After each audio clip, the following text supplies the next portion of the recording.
Nous avons rencontré 64 témoins des événements de la Libération en Normandie et on leur a posé des questions sur les événements qu'ils ont vécus, l'impact que ces événements potentiellement traumatiques pour certains ont eu sur leur parcours de vie et sur leur identité.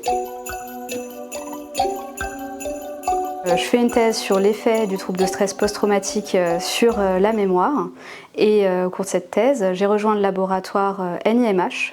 C'est un laboratoire qui étudie plein de thématiques autour de la mémoire, qui est aujourd'hui investi dans CODETEL. L'étude CODETEL s'appelle CODETEL pour Construction identitaire des témoins de la Libération.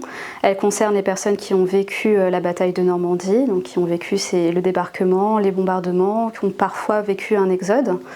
Et donc c'est un projet qui a été élaboré, construit par Francis Eustache et Peggy Kinnett. Nous avons rencontré 64 témoins des événements de la Libération en Normandie et on leur a posé des questions sur les événements qu'ils ont vécus, l'impact que ces événements potentiellement traumatiques pour certains ont eu sur leur parcours de vie et sur leur identité. Aujourd'hui, à partir de leurs récits, on observe qu'effectivement il y a eu un impact. On retrouve par ailleurs des séquelles de troubles de stress post-traumatique, c'est-à-dire des symptômes, des signes qui pourraient nous faire penser à un trouble de stress post-traumatique qui sont encore présents 80 ans après les événements, ce qui est quelque chose de peu commun. Il s'agit de quelque chose que nous allons bien entendu étudier à travers ces récits qui ont été enregistrés et qui sont retranscrits.